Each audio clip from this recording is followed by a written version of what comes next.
Welcome home. We provide information, inspiration, and motivator after motivator after motivator here on America's Next. I have Nicholas right here with me today. How you doing, Nicholas? Hey, doing well, doing well. How's it going? It's going great, man. It's going great. You have your headset, you got your gear going. Looks like you do this all the time. Hey, in order to keep up, you got to do what you got to do to stay in the race. So I don't know. 100%. I found the headset kind of helpful. It is helpful. It definitely is helpful. I see you have a website right there where your name tag is wgctoday.com. What's that? Yeah, so Wright Group Counseling, that's my website where you can find me and contact me. Nicholas Wright, a licensed professional counselor here in the state of Virginia, but I also do coaching throughout the world and consultation work as well. In addition to being a licensed professional counselor, I'm also a licensed substance abuse treatment practitioner. So I kind of help people dealing with different addictions. I loved addiction, anywhere from gambling addiction to OCD, alcohol, drugs. I mean, it's everywhere. It's everywhere around us, and it's always been something of interest to me. Just Black mental health in general. Ladies and gentlemen, hello to each and every person who's tuned in right now, whether you be on Roku TV, Apple TV, Android TV, Facebook, or YouTube. Please join us throughout the duration of this conversation. Stay for the second half. Like, tag, and text. Get somebody else in here for this conversation, because when it comes to addiction, when it comes to counseling, when it comes to men at large, particularly Black men, we are in for a very pertinent conversation today, and I'm thankful for it. Elanya Moore says, hello, Kings. Hello to you as well. Stacy Shifless says, Nick is a great guy, very knowledgeable, and a great friend and colleague. I'm very thankful for your time today, Nicholas. And without further ado, let's get right into it. Where were you born? Born in Pine Bluff, Arkansas, about 30 minutes south of Little Rock. Father from Bearden, Arkansas, mother from Pine Bluff. Whoa. So you're from Arkansas? I am. Hey. All day long. Arkansas, Pine Bluff. I thought you knew. Hold on. How long did you live in Arkansas? So probably till I was like 5 or 6, but family's always been important. So it was one of those things where we would transition, and for summer times, I would usually slide back down to Arkansas, winter breaks, Easter, Christmas. I was going to grandma's house, so it wasn't uncommon for my cousins and I to all get shipped down south as we were growing up in Ohio, back down south, so we could have that family bond and share some of those traditions that we built. Mm-hmm. Talk to me about what you were experiencing down south. What was in the water? What culture was being created down there? What did it look like? What did Arkansas feel like? Talk to us. No, absolutely. So Arkansas is the deep south. So when you think of the South, you have a lot of people in the Mason-Dixie line, but we were the deep South. So it was a lot of family togetherness. It was very strong. The Bible Belt. So no alcohol on Sundays, church on every corner, similar to a lot of neighborhoods across America in that sense.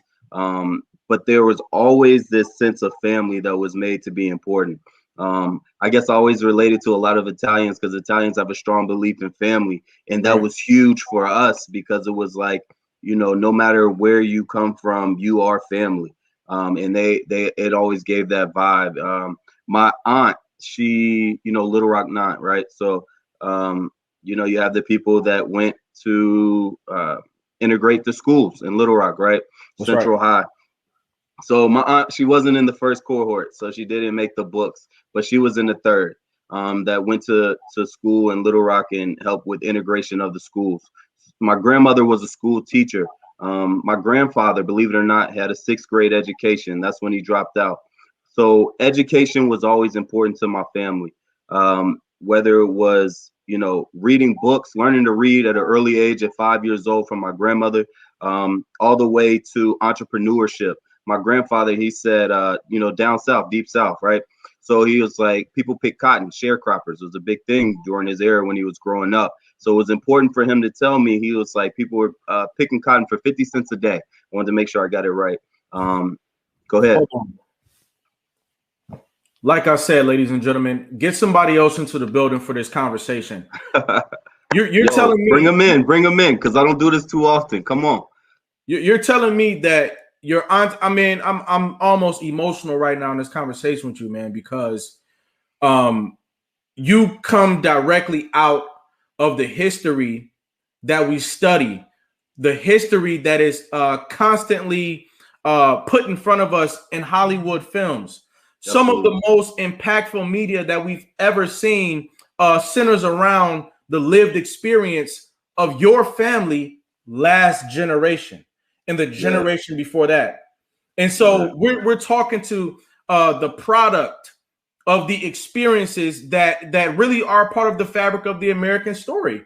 When you say that your grandfather experienced sharecropping growing up, I'm thinking some of that work ethic is in you today, talking to us right now on America's Next Motivator. How powerful is that? What else did your grandfather? Very true. Yes, sir. No, very true. So my grandfather was real. He was the real deal. Ira Young, Puerto Rick, right? That's what his nickname was. So pick cotton, 50 cents a day. I think he was like, nah, that's not for me. He worked for like 2 days. He said he quit. So you know what he did? He started selling bikes. So he took bicycles, different pieces of them, and he would get them and he would put them together and he would sell them to people in the neighborhood. And then at that point in time, after he sold those, he eventually earned enough money that he was able to buy a piece of land. At that point in time, he had 6 children, right? He's calling chillins. So he had 6 chillins, and he had a house, and he raised his family off of that land. He worked the land. So at that point, you know, you got beans, greens, tomatoes, right. chickens, you name it, right? Right. So he had hogs and all that type of stuff. And after that, interestingly enough, he built a house. So on his acreage, he built a house. With that house, he rented it out. With his main house, he took the front of it and he made a storefront. So at this point in time, he had a storefront that pretty much supplied the neighborhood. My grandma made the candy. My grandma made the dresses. My mom would order the bread, the milk. He had the hogs in the back. He had his own produce. At this point in time, you're going to Young's Produce. So he had his own little storefront property in which he was able to make money and continue to buy land, buy his father's land. So we're 4 generations. I'm 4 generations away from slavery. Sorry, my mother is 4 generations away from slavery. I'm 5. Mm-hmm. So that's as far back as we can trace our lineage. But that information is powerful to me because it always gives me that encouragement, knowing that foundation and where it came from. There were hard times, I'm sure. After that, you know, my mother, she went to school later on, University of Arkansas Pine Bluff, same place I went. She became a nurse. My biological father, he ended up dying when I was 5. So once he passed, my mother graduated, single mother, doing her thing, went to nursing school. My grandparents were very supportive. Family was very supportive in that aspect. And then eventually it hit a space, and my biological father, his family was very motivational and inspirational in my life, all the way down from babysitting to clothes and everything. When he passed, let me ask you something. What were your conversations like with your mother growing up? You're watching her go to school. You're in school at the same time. You know. Mm-hmm. It seems like there might have been some very powerful conversations between you and your mom growing up. Are you able to share any of those lessons that she handed to you? Yeah, I mean, a lot of little stuff. So every tub has to stand on its own bottom.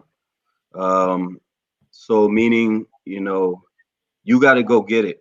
You know, I can hold your hand. Other people can help you, but eventually it's going to be a point in time where you got to stand on your own bottom. My grandfather used to tell me, Nicholas, it's going to be a point. I know your father's not here, but it's going to be a point in time where your mother and father both aren't here. So you got to make sure you get what you got to get. You know, I was blessed later on to have a stepfather. He jumped into the picture shortly after when I was 6. So, I mean, at that point in time, I mean, I've really had a father figure in my life for a long time, so I can never negate that. But just having those lessons instilled in me, it really helped me push far. I think I was also able to find community, right? So I was able to learn from a sense of community. So I think I reach out. So I say that to say this for those other kids out there, your story is not like mine. My story is unique to me, and your story is germane to you. It's not like anyone else's. But one thing you can take is the life lessons around you. So I was able to analyze and choose, right? So I was able to look and see, okay, there's a lot of different influences here around me. I had cousins from Little Rock, and when I say that, I mean I had cousins who were full out gang banging, Bloods, full out Little Rock.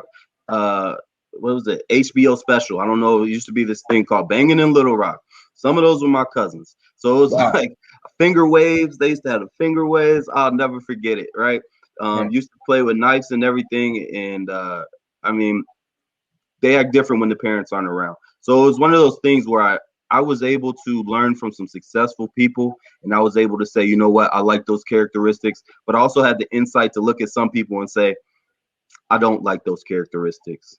And it was that fabric that kind of helped mold me as well. You know, having faith in Christ was always another thing. Strong sense of faith as it relates to Christianity, growing up the street from a church. Didn't always see eye to eye with some of the principles or even some of the people, but the relationship that I developed with the Bible was one that I found beneficial throughout my journey through life. There was points. Go ahead. Let's zero in here. What was middle school like for you? Middle school.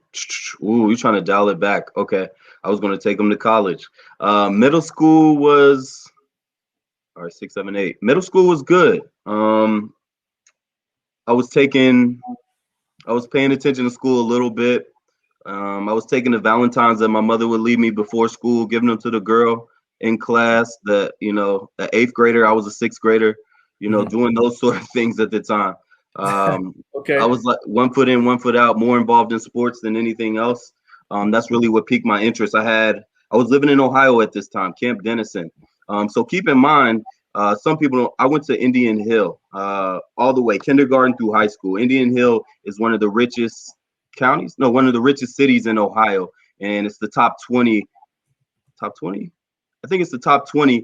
I want to say top 200. Let's say top 200. One of the top 200 richest cities in America. I mean, in the United States. Whew, okay. Not America. But yeah. So from that aspect, I saw two different worlds. You have a kid from small town Pine Bluff, Arkansas, right? Raised from humble beginnings, but hard workers, entrepreneurs.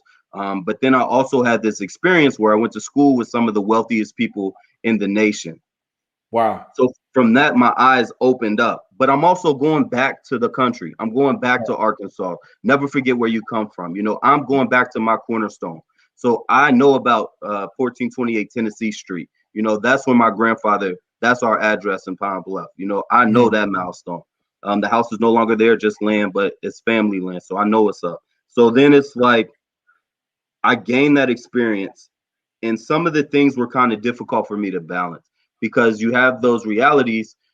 As mental health also teaches us that a child's desire to belong is more important than safety. Okay. What does that mean? What does that mean for the types of risks that our teenagers make? Absolutely. So the importance is to diversify your child. Diversify, putting you in different social groups is going to increase the chances of success and bridging the gap between the youth and what the parents desire, right? So the parents desire, I want you to do well. I want you to be great. I don't care if you go to college. I don't care if you get a trade. I just want you to be able to stand on your own 2 feet as a man, as an adult, as a woman, as a young lady, as an individual. I want you to be able to stand up and say, I can do it. I don't need help. I'm stable. But the best way to make that happen is to diversify the youth. All right. Okay. So if you just have one clique, if your parents try to push you towards the church kids, you're like, some of them cool. I like a couple of them. But you know what? They pulled you out, and now you have an outlet. You know, you have your football community, or you have that athletic community. You know, so the more communities your child is involved in, the better chances they have of picking the right lane to go down. But if they don't have that sense of community or those different places to engage, there's a chance that that child right there at that space and that time, he's just gonna pick what he know. He gonna pick who accepts him. Right. He You know or she. what? I see I see such a resonance with what you're saying in my story and the realities of thousands of young people across America. You're talking to America right now. You're talking to America right now. You're talking to the parents and you're talking to the children. I think it's absolutely phenomenal that you make this point here. Finding balance is more important than safety. Absolutely. This is the superhero complex that comes along with being young. You don't realize that you're in danger when you're going into neighborhoods that you shouldn't be in, because you're looking for brotherhood.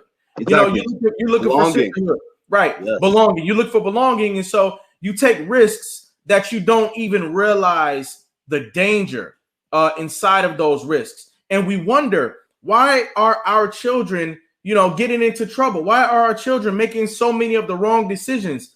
And it goes back to the balance of being able to survive the risk. Obviously, there's something inside of the child that wants to be able to survive the risk.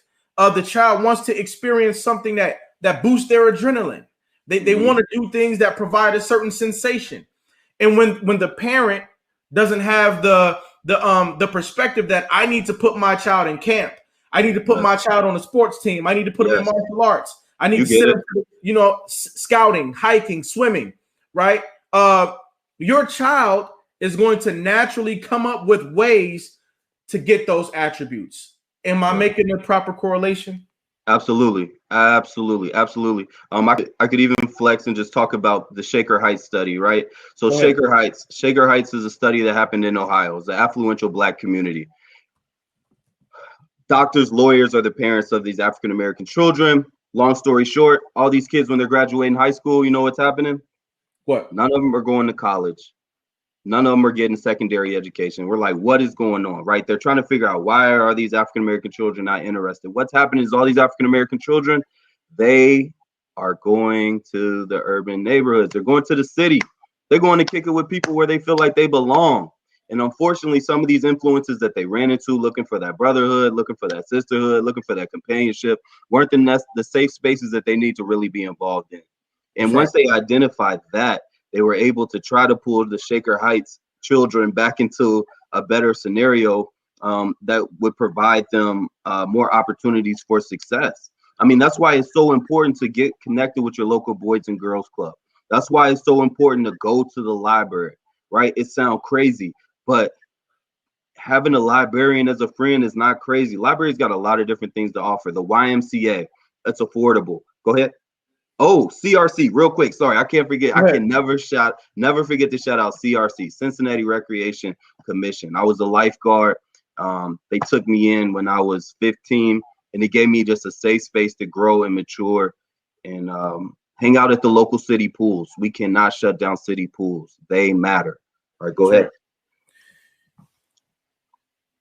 We are, in a matter of speaking, we are attracted to one another.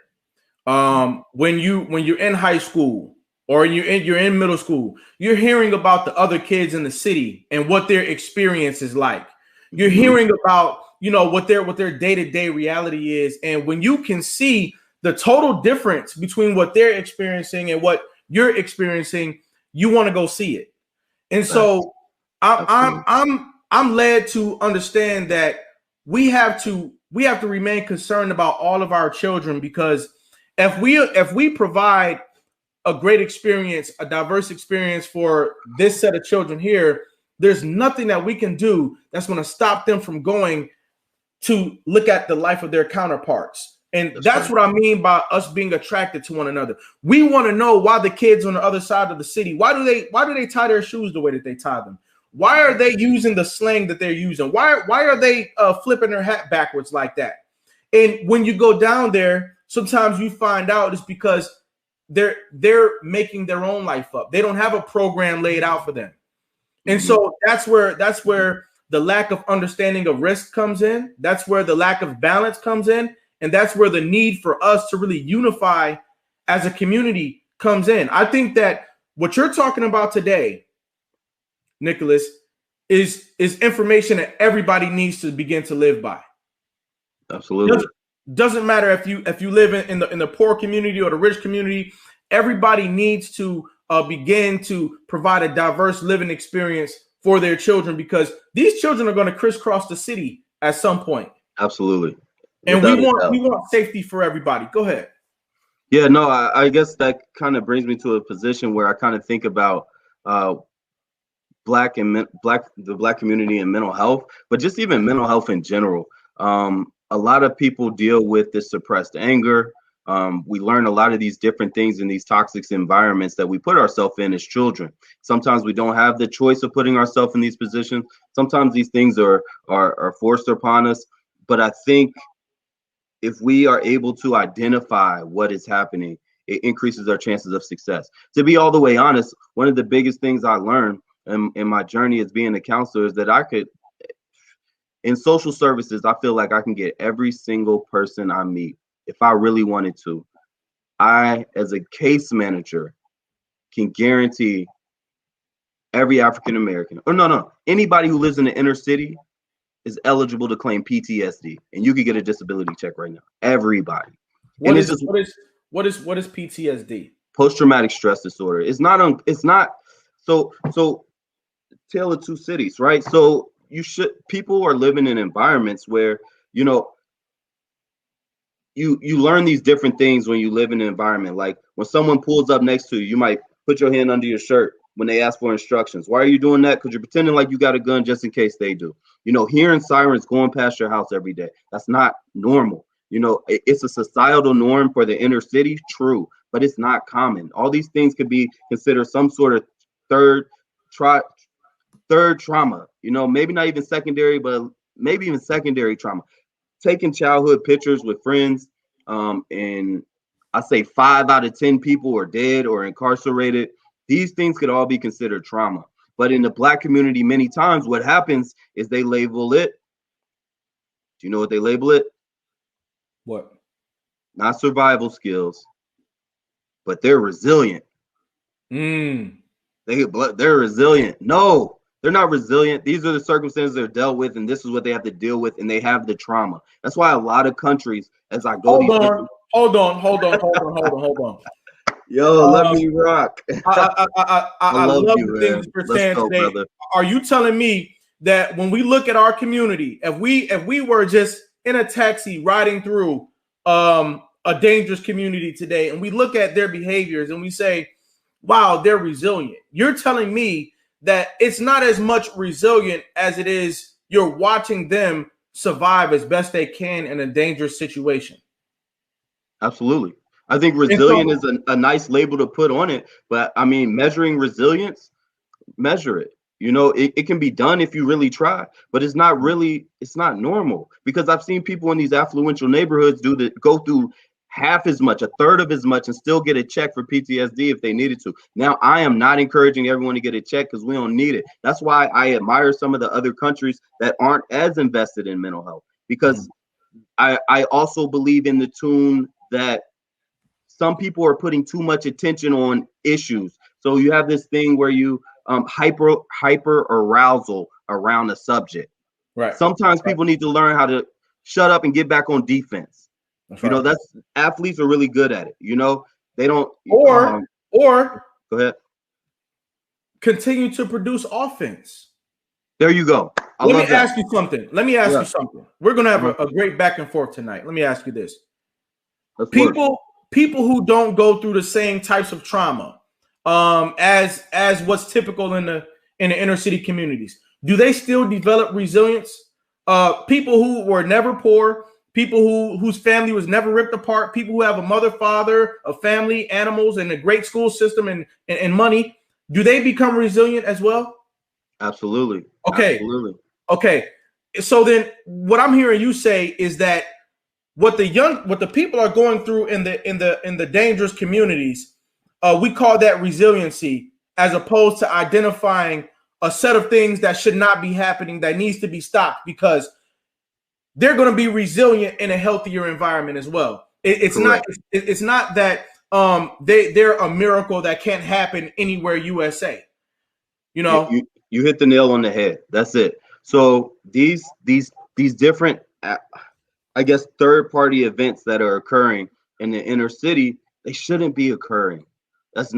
The kids shouldn't have to go through the things that they go through. And I would love to see, more money tossed that way. I would see more people just pulled out of these environments, exposed to different culture, exposed to different activities. And that's kind of why I do my Black Mental Health Summits, workshops that I offer. So essentially, it's just different workshops we're going to go over. It's usually a 2-day workshop. Just stay tuned. I got a couple of different ones coming out. We also got webinar classes. And essentially what happens is the students learn about literacy, financial literacy, coping skills, dealing with trauma, suppressed anger. And we talk about a lot of different stuff, but it's important that these kids learn about this kind of thing so they can adjust and manifest their goals and learn how to determine their destiny. Before we go into break, I just want to shake up the room a little bit. In order to address ourselves effectively, correctly, sometimes you gotta identify the problem. When you talk about people putting their hand by their waist because they don't know if the person walking past them has a gun or not. When you talk about the paranoia because the police are passing you by, do we need to acknowledge that to a large extent we are damaged? Are we damaged?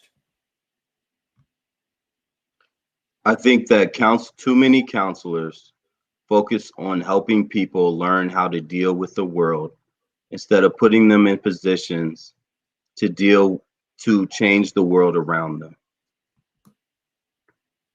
In order to change the world around you, do you first have to realize that you've sustained damage? Because if you have a proper claim for PTSD, then that means that you're damaged. I wouldn't call it damaged at all. Okay. I think damaged is a little finite. I think I would call it that you've experienced some trauma. I would call it what it's called. I think that you've experienced some trauma, and I think it might be difficult to overcome some of the things that you've experienced, but I'm also here to tell you that it's not impossible. Okay. So what you're saying is that we've been traumatized for the most part, but that's not the end of the story. That's not where our growth ends. That's not where our possibility ends. And the future is still a bright place for us potentially. I think the inner city has a lot of work to do.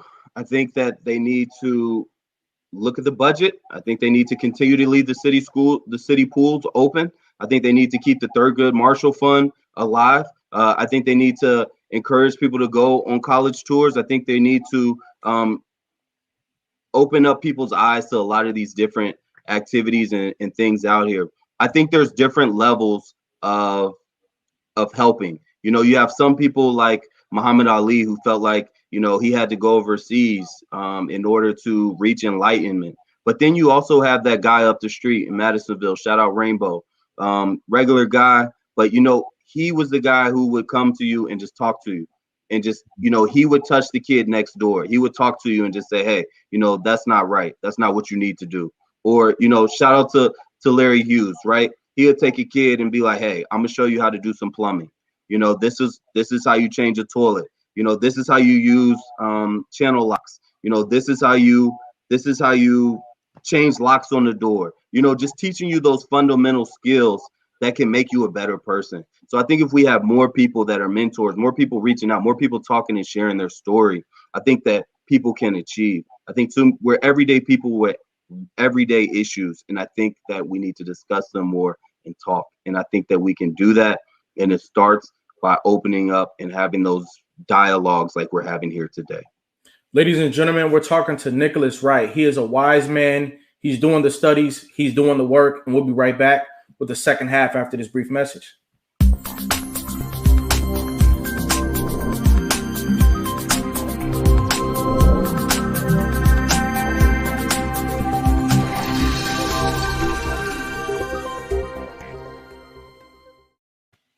America's Next Motivator, Monday, Tuesday, Wednesday, and Friday at 9 p.m. Eastern.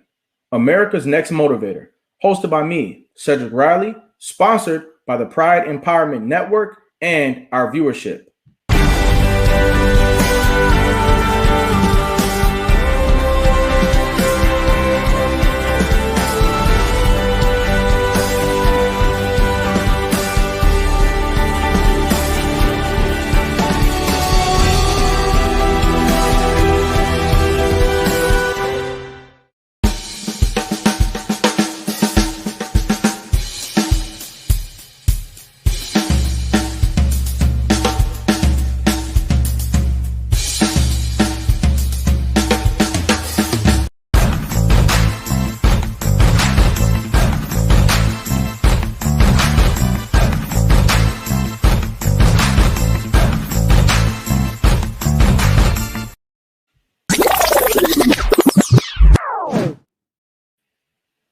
And we're back. Nicholas, how you feeling out there? I'm all right. I'm all right. Just, want to give people some solid information and, some things to just inspire and hopefully change somebody's life by one of these words that I say. Listen, man, we're getting right back into the content here tonight. I appreciate everybody who's tuning in. Stacy Shiflett has been getting a lot of people into the conversation, and I deeply appreciate it because we've been talking about mental health for the past at least 5 years. Very, very, very in depth. Mental health, counseling, therapy, PTSD as it exists in our communities. And I feel that while we have you here on this show, we want to make this a victory for all of our publics. So talk to me about therapy, mental health, and counseling. How do these things really help us to deal with PTSD? So I think a lot of times when people think of counseling, they look at it from a standpoint of survival. Oh, man, I'm going through something. Oh, man, I need to go to counseling. My girl about to break up with me. All these different scenarios, right? But I think the thing that people really need to embrace and maybe even might want to embrace is the reality that counseling is not just for when you're in crisis. Okay. Counseling is something that you can do long term. And it doesn't have to be once a week, 2 times a week. You're looking when you're doing stuff like that, you're kind of working on some trauma. You're going through some deep stuff. But counseling can be once a month. Counseling can be, once you've built your relationship with your therapist, you can go to a point where you're just meeting once every other month just to kind of check in. So when you do have those confrontations, when you do run into some of those barriers that people commonly experience, you have the tools necessary to deal with that anxiety when it comes. Are you saying that therapy should be a part of our family success plan in general? Absolutely. And I mean, just look at it like just building a relationship with someone who cares about your mental health, just like you take care of your physical health, and just like you would take care of your vision. You got to take care of your mental health. Some of us are blessed to be in a position where we already just have those healthy coping skills, exercising, prayer, meditation, supportive friends that aren't going to run and stab you in the back or use it as a weapon when you tell them something, or just that support system. But not everybody has that. And even if you do have that, did you know that it is not uncommon for people in marriages to go to counseling at least 4+ times throughout their marriage? It's not uncommon, but these are things that people don't discuss. It's not uncommon for people to experience depression, anxiety, and all these different things. It's not uncommon at all. And I think my job as a counselor is to shed light on how common it actually is and how important it is for success. Based on our conversation here today, you mentioned just a little while ago that most of us have experienced some form of trauma, and it is clear that most of all of humanity has experienced some form of trauma. Even birth was a form of trauma, and that if you don't process that trauma with somebody like yourself, then your brain is not operating at its optimum capacity because your brain is trying to rationalize some amount of trauma that you went through. And it sounds like if you process some of that trauma, then your brain can now operate at a higher level. Your senses can operate at a higher level. You know, everything about your life just becomes enhanced when you exercise the trauma out of your life, as opposed to seeing things through the lens of your trauma. Absolutely, absolutely. And I mean, you could testify to that just as well as I can. Yeah. That is very true. And I know a lot of times when you're younger, you can't see further past your nose, right? Right. But later, if we can just talk about it, I think us having these discussion allows people. Now, with the youth, the big thing that I love is affirmations, right? I mean, I am smart. I am powerful. I am important. I can achieve. Yeah. I want to connect this angle right here to addiction. Oh yeah, we're going there tonight. Let's go.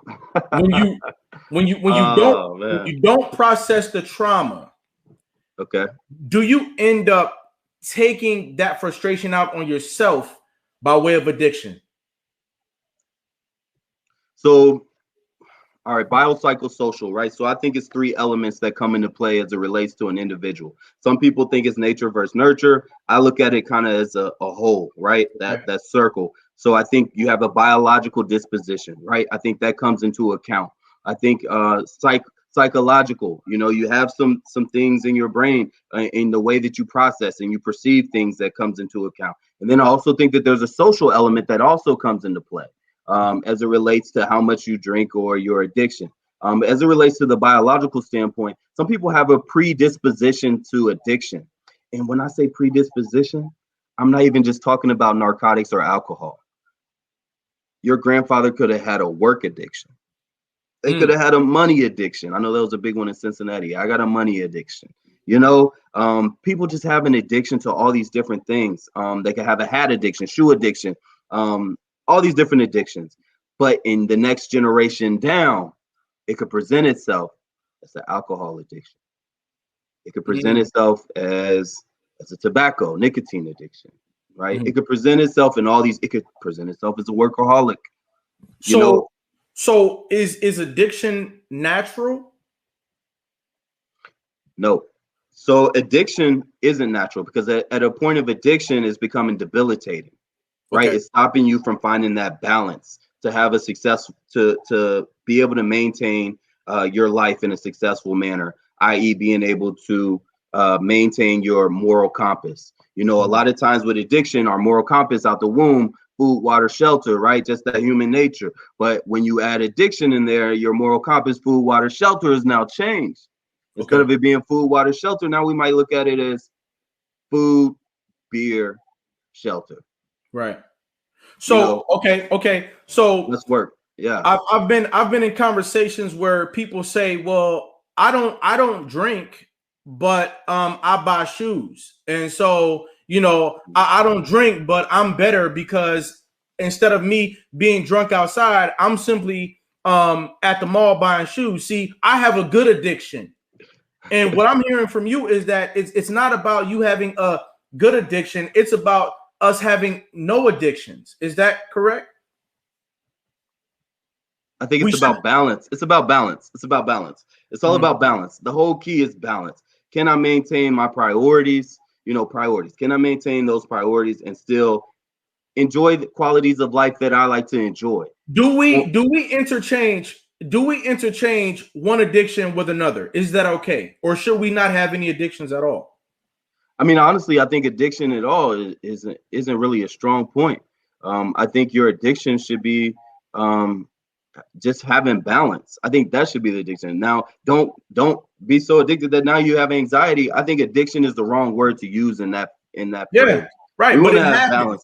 I think no, does it happen? Absolutely. That's why addiction exists. I mean, that's without a doubt. But I think knowing that it doesn't have to happen, or knowing that if it did happen, that you can pull yourself out. If you start to notice, like, dang, I'm drinking before 12, where's your baseline? Those are some things that the youth and the adults need to identify. Where's my baseline?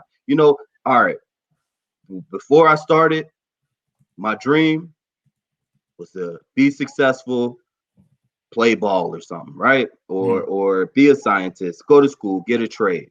But somewhere along the line, one of these crossroads, instead of going straight, someone might decide to go left or right. Mm-hmm. And That's at right. that point in time, they lose that baseline, that moral compass, right? Food, Right. water, shelter. But at this point in time, water's not important. Now, because they're able to identify, because of these talks that we're having right now, hopefully they can say, you know what?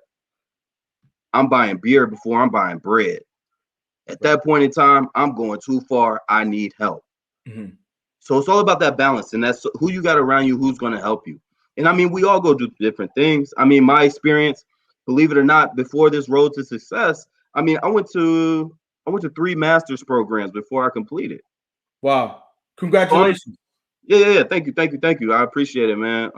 Glory be to God and my family, and then my loving wife and support system, and just positive people in the community supporting me. I couldn't have done it without you all. It truly takes a village, and I encourage people to build your village. So for me, building my village, what did that look like, right? So for the individual that might be watching and you saying like, oh, this dude, he got it going on, you know, what does your village look like? So for me, my village, I had a solid friend, my best friend, day one, Kenton Davis. Never forget him. He's been there since knee high to a tree stump. Shout out to Kenton Davis, man. Good brother. Talk to me. Let's spend a second there. And for those people who are not familiar, I know Kenton Davis as well. He is a phenomenal. He's a phenomenal man. He's a wise man, and he gives wisdom and he shows by actions. What are some of the influences that Kenton Davis had on you? Speak about it. I mean, talk, right? So, I mean, from him, his family showed me another perspective of a healthy relationship, what healthy love looks like. And for that, I'm forever grateful, because it's good to see what healthy relationships look like so you can model them. I could take you all down a psychological train and talk about Bandura. These are some names you guys might check out on your own. Check out Bandura self-efficacy and modeling. So some of those things, they modeled healthy relationships. Just being a solid friend. He didn't stab in the back. He was a good person. He encouraged me to go to school, right? He encouraged me to do right, and vice versa. We bounced off of each other. So that was a good person to have. I had his parents who were in the medical field, medical profession, OBGYNs, doctors, very inspirational, right? So you see the Cosbys on TV, but in my mind, I'm like, wow, I know some real live doctors, right? And these were good people. Honestly, some of the best people, some of the best people I know. Also, in addition to that, I have my church family, right? So the youth in the church, we would complain together. But because we complained together, we had that sense of community when we sit in the pew, like, man, you want to go across the street and get some snacks? You think they'll notice, So, Right. But we also built from each other. But you know what? Outside of all these influential people, you know who else motivated me? Cool. People that I would meet who were homeless. People that I would meet who had schizophrenia. People that I would meet who didn't have money. Thugs, big OGs, big OG. You triple OG triple. That's right. But he didn't have a pot to piss in. And I was like, dang, do I want to be like him? I mean, I like that street stuff. Don't get it twisted. Like, oh, I do like it. It's fun. It's enticing. During that time as a youth, you got a little money. It just, the glamour, the glitz, it looked good to me. Hold on. It sounds like you took something positive from all these different types of people. Absolutely. And that's absolutely. That's unique in regards to you. You were able to sit down with somebody who has schizophrenia and learn something from them. Somebody who, as you said, an OG might be on his way to jail, but you still learn something from him. And I didn't want to be like him. Sometimes you don't have to have doctors, lawyers, and this big entrepreneur person teaching you how to be great. You don't always need ET. I love you, ET. Not a shout, no slight, none of that. You don't need a motivational speaker. Sometimes you can learn what you don't want to be. Finding that baseline, That's the big thing that we want to focus on right here for the youth and adults is find your baseline. I don't want to be homeless. I don't want to eat out of garbage cans. I don't want to be 40 years old on my third strike. I don't want to be these people. I know what I want. Kinda, not really. What do you want to be when you grow up? Still working on that. I know only a certain percentage of people that try to make it in the professional league make it. So I know I really probably shouldn't do that, but I do kind of like sports. But I know for certain I don't want to be homeless. I'm gonna learn landscaping. I'm gonna learn how to cut hair. I'm gonna learn how to clean shoes and see if I can resell them. I'm gonna learn. I'm gonna wash cars. I'm a lifeguard. I'm gonna try medical. I'm a volunteer. I'm gonna put myself in these positions where hopefully I can grow and learn something. So I encourage anybody watching this today, if you don't do anything else, put yourself sometimes in different scenarios. And even if you don't know exactly what you want, a lot of people spend their life trying to pursue destiny, find out what their destiny is. I've seen people spend lots of money on destiny and purpose-driven lives and all this stuff. And that's cool. And I encourage you to read. And you might take something from it that helps you. But I encourage you to also identify, if you don't do anything else, identify of what you don't want. Okay. I want to connect some dots and make this even more of a victorious moment for our publics. Today, what I got from a conversation with you today so far was that most of us have trauma, and that trauma gone unprocessed can result in lack of esteem or addiction. And it's not always that you're addicted to a toxic substance. Sometimes you can be addicted to something that you think is harmless, but all in all, addiction is a sign that you have lack of balance. And at the end, at the crescendo, in the prime of our lives, we want to consult with people like you to figure out how to have balance. The conversation about balance is the one that we don't have too often in our impoverished communities, in our disadvantaged rooms. We're not talking about how to achieve balance. You can also find a lack of this conversation in upscale rooms on college campuses. How do I find balance? So we're connecting all these dots today. And in order to find balance, you have to consult. You have to embrace your community. You need to embark on some therapy. You need to reflect. You need to identify what you don't want. It's not okay. Absolutely. It's not okay to substitute one addiction for another. We are raising awareness about the need for balance today. That's what all this amounts to. How are you acquiring balance? The word has to be incorporated into your vocabulary going forward. Go ahead. I think what you were trying to also speak on, so there's a lot of things that can come. Trauma, addiction, all these things can come from a struggle, right? Embrace it. But there's also beauty in the struggle. So don't slight it and just say that only negative it can come from it, because by you identifying what you don't want to be, that can be the motivator enough to get you in a position where you're like, you know what, I wasn't really sure what I wanted to do, but now I found my lane. When you're a child, again, it's tough to see the future, and it can, and you're not alone. I was a child once. I'm working with my nephew right now. He is a child getting through high school, all these different scenarios.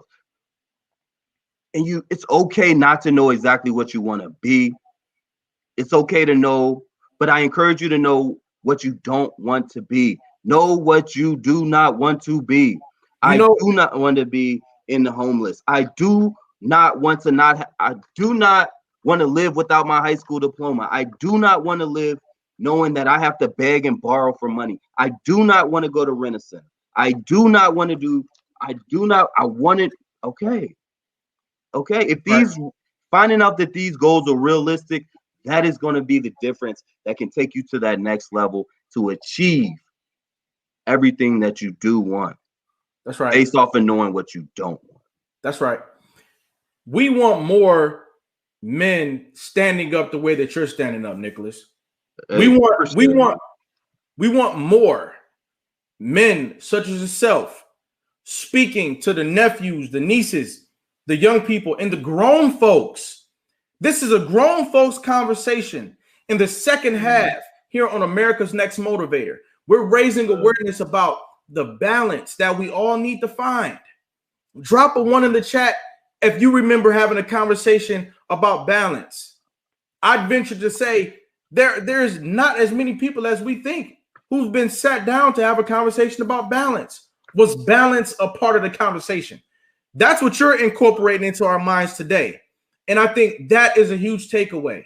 Oh, I get it. Let me find balance, right? Yes. Your pursuit of achievement comes when you find balance. So now, do you do workshops? Do you teach people? How can somebody work with you if they wanted to? Yeah, absolutely. Again, check me out, wgctoday.com. It stands for Right Group Counseling, wgctoday.com. I got a couple workshops coming out. I'm doing one on, it's called, I'm kind of playing with the name right now. Right now, I got Black Tie Mental Health Summit. It might change, but just stay tuned. Basically, it's a 2-day workshop where we're going to be presenting on 5 sessions to help improve Black men in their mental health. The goal is for Black men to come together in a safe space to discuss things Black men go through and learn healthy coping skills along the way in the process. I encourage you, your brother, your uncle, your cousin, whomever, to consider attending the workshop. It's going to be a good one. Can you give us a sample of some coping skills that we could acquire? What are some coping skills? Absolutely, man. So I do a lot of free promo stuff on my YouTube page, Nicholas Wright, Nicholas Wright, WRIGHT, Mental Health Matters. You can look me up on YouTube. It's a black and white photo of me sitting at a desk. 10 tips and coping skills to deal with anxiety. 10 tips and coping skills to help with depressed mood. 10 tips and techniques to help with manifesting your destiny or determining your destiny. The Napoleon Hill version, Think and Grow Rich. A lot of different techniques. So real quick, not to go down a tangent, but as it relates to coping skills for anxiety. Diaphragm breathing. Why is that important? It works. I want you to put, all right, diaphragm breathing. Look it up. You put the air in your stomach, not your chest. Okay. When you breathe in your chest, it causes shortness of breath, shallowness. And next thing you know, you're hyperventilating. Don't do that. You want to put the air in your stomach. You want your inhale your nose. 1, 2, 3. Out your mouth for a count of 4. 1, 2, 3, 4. You want your inhales to be shorter than your exhales. Okay? Because that's going to lower your heart rate and get you focused. All right, another one, yellow technique. Point out everything in the room that you see is yellow right now. Go. Your shirt, that's it. Look around. I mean, there's stuff on my desk that's yellow, but what do you see? I have a lint roller right here. I'm always getting myself together before the show starts. But yes, there are yellow items around me. Yes. Can you give me another one, please? No, I can't. See, anxiety. I mean, your stress level drops. Your stress level drops. You went out of character. You were no longer the host. You were like, wait, you took a deep breath. Did you feel it? Right. Did you right. feel yeah. Okay, yeah. That's the yellow technique. That's the technique that works. I encourage everybody. Check it out, wgctoday.com. Okay. Nicholas Wright, Mental Health Matters on YouTube. Yellow technique, put some ice in your hand if you're actually having a panic attack. This is the last one because anxiety has a lot of different levels on the spectrum. This is what I do. I can go in depth for hours. So this is my sandbox. Okay. So ice in your hand. If you have your actual panic attack, a technique that might work is it'll slow you down. It'll focus on that ice that's in your hand. It'll melt. It'll just change your mood, change your temperament, and take you out of your head. A lot of times with anxiety, we're in our noggin. So the best way to combat anxiety is get out of it. Be in the moment. Hold on. I have thoroughly enjoyed the knowledge that's come out of this conversation. We are pretty much at the end of the show here. Everybody, go and support Nicholas Wright. He's a very important member of our community, helping us to get our mental health on track. I see a use for you in every organization in America.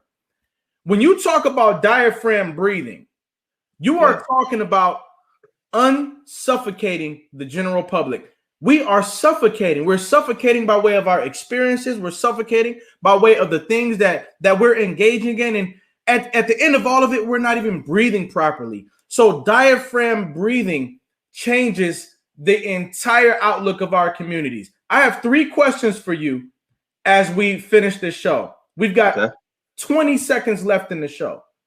Okay. My first question, what is survival to you? Being in a position or a place of frantic, kind of distraught, just anxiety driven. You're not at a place of peace. You're in survival mode. And when you meet with a counselor, my goal is to take you from survival mode to a place of peace, rejuvenating your peace of mind. What is success to you? Just achievements, whether it be big or small. Success is achievements. What is greatness to you? Distinguished. Muhammad Ali. So I just think of distinguished. I don't want to go into too much detail. What is the legacy in the 1 or 2 sentences that you intend to leave on planet Earth? What's your legacy? The importance of mental health, the importance of hard work, the importance of building relationships, the importance of caring, the importance of health, the importance of family, the importance of community, the importance of charitable giving, but also the importance of self-care. Ladies and gentlemen, Nicholas Wright, we are giving you your respect today. We are giving you a crown today. Ladies and gentlemen, put your crown emojis into the chat quickly. Ladies and gentlemen, put your crown emojis into the chat. Ladies and gentlemen, put your crown emojis into the chat. We are giving you a crown today while you're still alive to receive it. We are letting you know, letting the world know that you, Nicholas Wright, you are America's Next Motivator. Thank you. Thank you. Thank you for having me. Absolutely. I appreciate it. You got crowns coming into the building. Thanks for stopping by today, all right? Thank you all. Thank you. Thank you. Thank you. Yes, sir. Yes, sir. Ladies and gentlemen, Nicholas Wright. Each and every episode of America's Next Motivator is going to have something here for you. All you've got to do, just like you did today, stop by and pick it up.